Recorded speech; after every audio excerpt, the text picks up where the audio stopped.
दोस्तों, ये mister meet की कार है और आज मिस्टर मीट इस रास्ते से कहीं पर जा रहा है, लेकिन ये रास्ता जाना पहचाना क्यों लग रहा है? अरे याद आया, ये तो बाबा के घर का रास्ता है। लेकिन आखिर मिस्टर मीट इस रास्ते पर करने क्या आया है? भला इसे यहाँ पर क्या काम?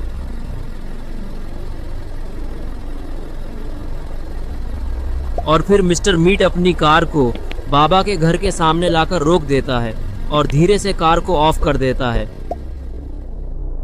और फिर वो बाबा की तरफ देखता है। अरे ये क्या, बाबा तो अपने तपस्या में लीन हैं और अब ये यहाँ से जल्दी उठने नहीं वाले। इस बात का फायदा उठाकर मिस्टर मीट धीरे से अपनी कार से बाहर उतरता है और गेट को धीरे से बंद करके किसी चीज को देखने लगता है। लगता है इसकी नजर बाबा की छड़ी पर है। इसके बाद मिस्टर मीट दबे पांव धीरे धीरे बाबा के जादुई छड़ी की तरफ बढ़ने लगता है। मिस्टर मीट बाबा की नजरों से बचते हुए जादुई छड़ी के पास आता है और फिर वो जादुई छड़ी को देखने लगता है और फिर मिस्टर मीट धीरे से अपना हाथ जादुई छड़ी की तरफ बढ़ाता है और उसे उठाकर अपने पीठ पर लटका लेता है और फिर मिस्टर मीट वापस से धीरे धीरे दबे पांव कदम फूंक फूंक कर गाड़ी के तरफ जाता है और अपनी गाड़ी का गेट खोलकर अंदर बैठ जाता है और फटाक से अपनी गाड़ी को स्टार्ट करके वहां से चुपचाप निकल जाता है। और अब मिस्टर मीट ने बाबा की जादुई छड़ी चुरा ली है, तो यही था इसका मकसद, बाबा के घर पर जाने का। और फिर मिस्टर मीट किसी के घर के सामने अपनी गाड़ी रोक देता है, लेकिन आखिर ये किसका घर है? इसके बाद मिस्टर मीट अपनी कार का दरवाजा खोलता है और बाहर उतरकर चलकर किसी के पास जाने लगता है। अरे ये क्या, ये तो नकली बाबा है, लेकिन ये यहाँ पर क्यों पड़ा है? तुमने जो सामान मंगाया है वो मैं बड़ी मुश्किल से वहाँ से चुरा कर लेकर आया हूँ। अगर वो बाबा मुझे हल्का सा भी देख लेता तो वहीं पर मेरी चटनी बनाकर रख देता। ये सुनकर नकली बाबा उठकर खड़ा हो जाता है और वो मिस्टर मीट के ऊपर गुस्सा करते हुए बोलता है कि तुम ज्यादा बकवास मत करो, तुमसे मैंने जितना बोला था बस उतना बात मानो और ये छड़ी मुझे मेरे हाथों में दे दो।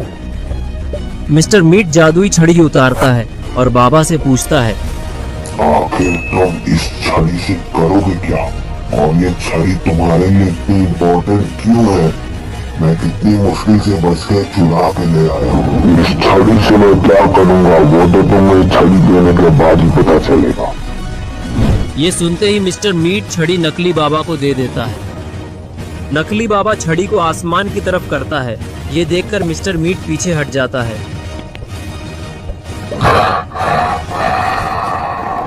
अब इस छड़ी से मैं इस दुनिया का राजा बनूंगा।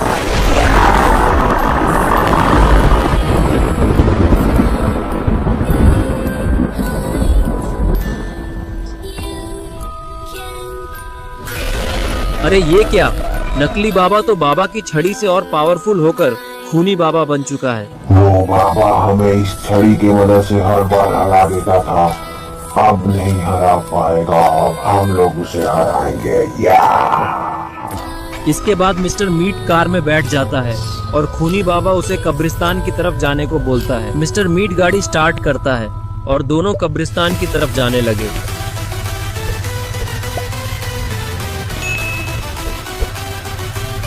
थोड़ी देर में ही ये लोग पुराने कब्रिस्तान पहुंच जाते हैं, लेकिन आखिर ये लोग यहाँ पर करने क्या आए हैं? अरे ये क्या, यहाँ पर तो एक चर्च भी है और शायद इस चर्च में किसी की कब्र रखी है, लेकिन ये कब्र किसकी है? और फिर खूनी बाबा छलांग मारकर चर्च के अंदर आ जाता है और वो कब्र को अपनी शक्तियों से खोलता है।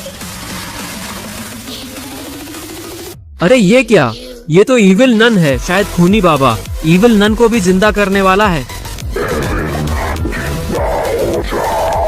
और फिर खूनी बाबा अपने काम में लग गया।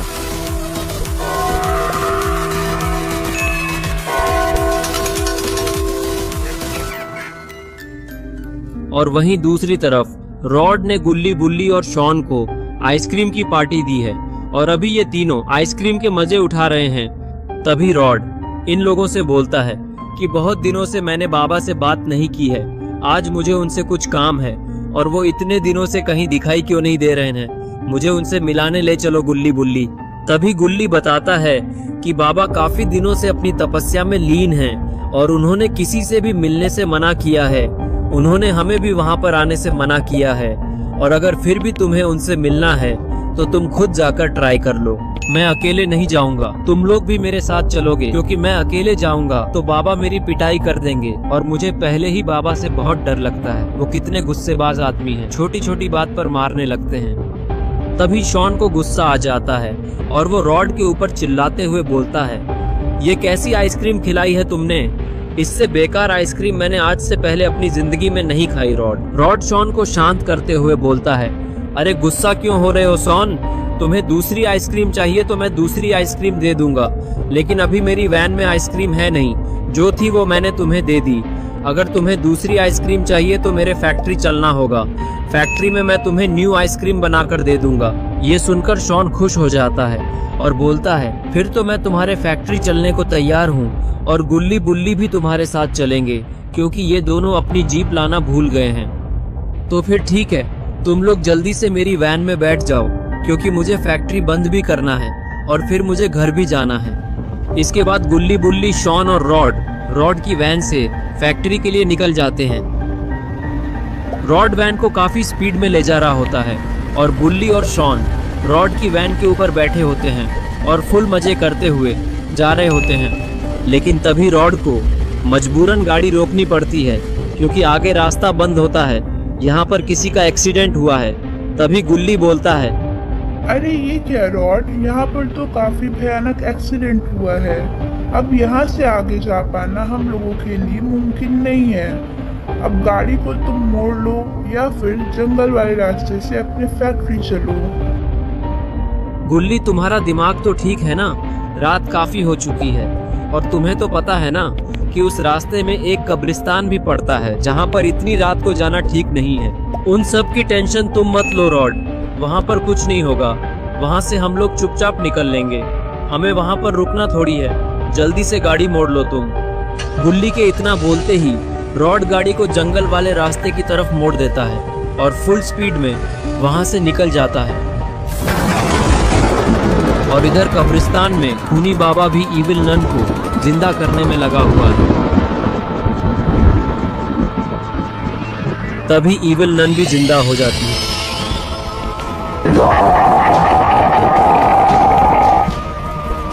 थोड़ी देर बाद गुल्ली बुल्ली, शॉन और रॉड भी उसी कब्रिस्तान के रास्ते से गुजर रहे होते हैं और थोड़ा आगे आने के बाद इन लोगों की गाड़ी अचानक से बंद पड़ जाती है